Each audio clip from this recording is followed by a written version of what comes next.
De nombreux couples souffrent aujourd'hui d'infertilité et l'assistance médicale à la procréation, c'est les techniques que l'on met en œuvre pour les aider.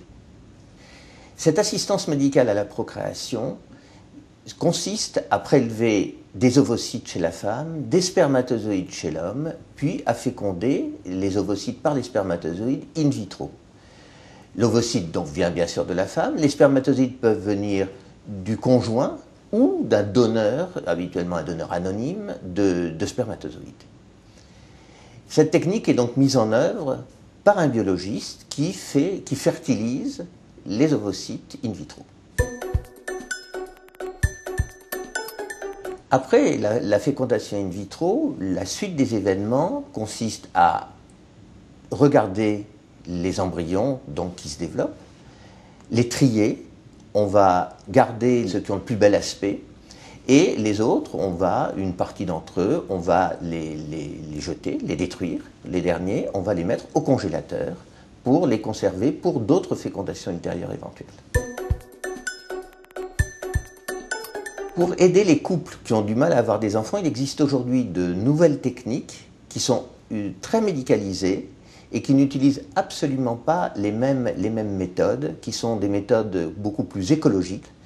Et ces techniques permettent d'avoir des très bons résultats. Dans une assistance médicale à la procréation avec fécondation in vitro, un couple sur 5 environ aura un enfant.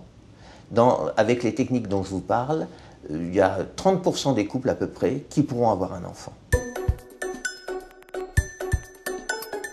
Les embryons qui ont été congelés sont conservés pour l'éventualité d'une autre grossesse, donc pour être transférés plus tard dans l'utérus maternel. S'il n'y a plus de projet maternel, ces embryons maintenant, on les appelle des embryons surnuméraires, et donc il va falloir décider de leur sort. Ces embryons surnuméraires aujourd'hui sont en très grand nombre, puisqu'on en a 173 000 à peu près dans les congélateurs français, juste en France.